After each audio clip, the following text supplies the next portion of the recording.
Yo, I'm back again. I know I go away for long periods of time and then come back because I'm very inconsistent with it.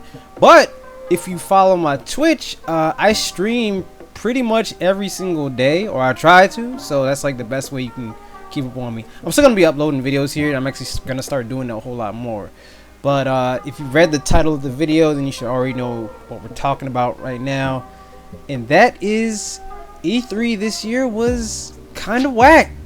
Actually, no, not kind of whack. It was pretty fucking whack. And to be honest with you, I'm gonna be for real on this one. I don't want there to be an E3 next year.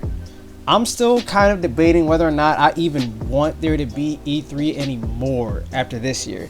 This year was so boring and dry, and I don't know if it's the fact that I've been spoiled by some of the really great E3s, like E3 2017, where there was like lots of heat that was announced and shown.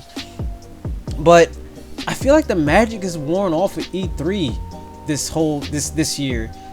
Most of the companies didn't really have much to show in terms of things that were like outstanding and made me just go, holy shit, that's a day one buy. I gotta get that. I mean, there were the obvious things like, Cyberpunk 2077, but that was been shown for like what, the past 2 years or something like that. There's Halo Infinite, but again, no gameplay to it, so I don't know how that plays or anything like that. Let's see. There was that new Nintendo game, Astral Link. Yeah, Astral Link, that was it.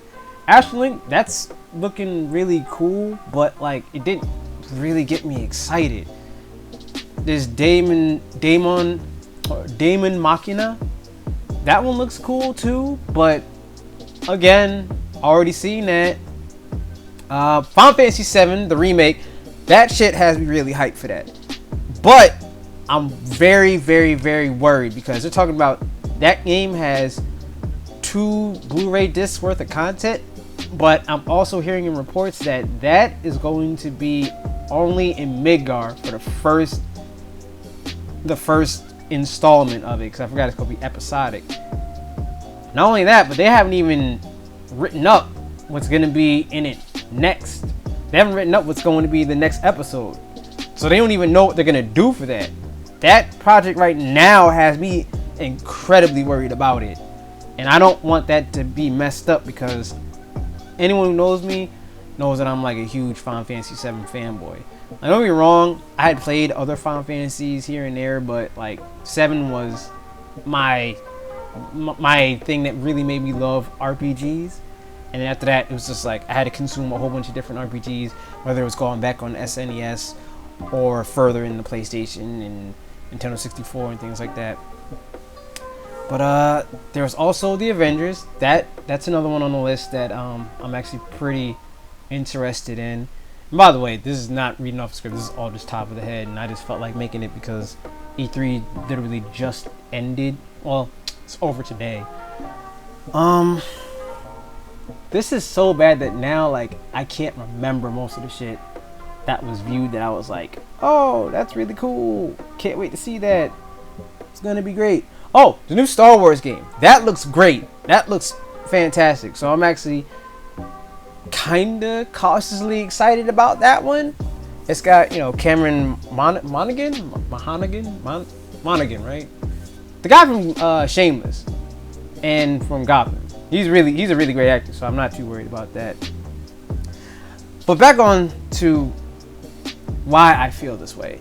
I feel that because this year there wasn't really much in terms of things that were shown that were new. A lot of it was things that were shown from past E3s that were just kind of further caught up, or they were just very lackluster. I feel like maybe these companies are getting to the point where they're kind of running out of ideas while they're trying to finish up games that they had already previously announced, or they're just so stockpiled up with the games that they've already announced that they're still working on in development. Metroid Prime 4, because they haven't shown that yet, that they need a break.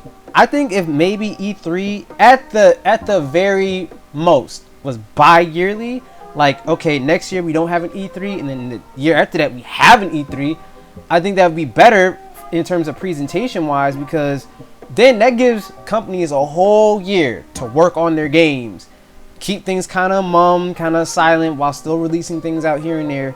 But then when it comes to that year that E3 is on, boom, you hit everybody with like the really good shit. You hit everybody with like all the hard hitters that you've been working on, the previews, all that stuff.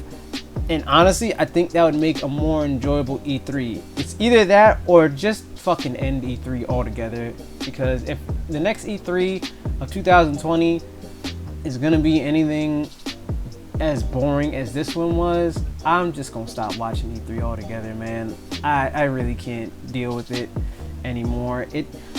I sat through every single conference, and every single conference I was just kind of like, I didn't feel any way about it. I didn't care for it. It did nothing to me. I don't know if I'm just speaking because I'm jaded from previous E3s that were actually really, really fucking good. So to see this one in comparison, it's just like, But it didn't do anything for me. And it could also be that Sony wasn't there, and you could feel that there was something seriously missing from this E3 because Sony wasn't there. And I'm not some kind of fanboy or anything like that, because there's some stuff that I was really excited from Microsoft, but Sony not being there felt really, really weird. It was just, ugh. Them not being there made things like the Bethesda conference look even worse than it probably already was. I mean, I didn't like the Bethesda conference because it was nothing but like mobile fucking games, and who the fuck wants to deal with that shit? Like, I have a cell phone, that's cool. I play games on my cell phone, but I don't need to see it at E3. That's another thing I don't want to happen at E3 from now on, is like no mobile games. And if you're gonna spend time on mobile games, it's like a minute long, boom, that's it. Don't need to go in depth about it because it's a mobile game. It's not a full on game experience. It's literally just something that you pick and play either on your break, or you just bullshitting around somebody else's house, or you're on a trip or some shit like that. That's really it.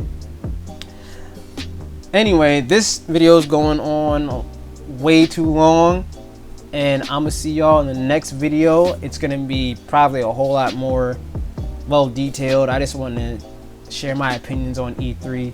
I love you guys, and I'll see y'all in the next video. Peace.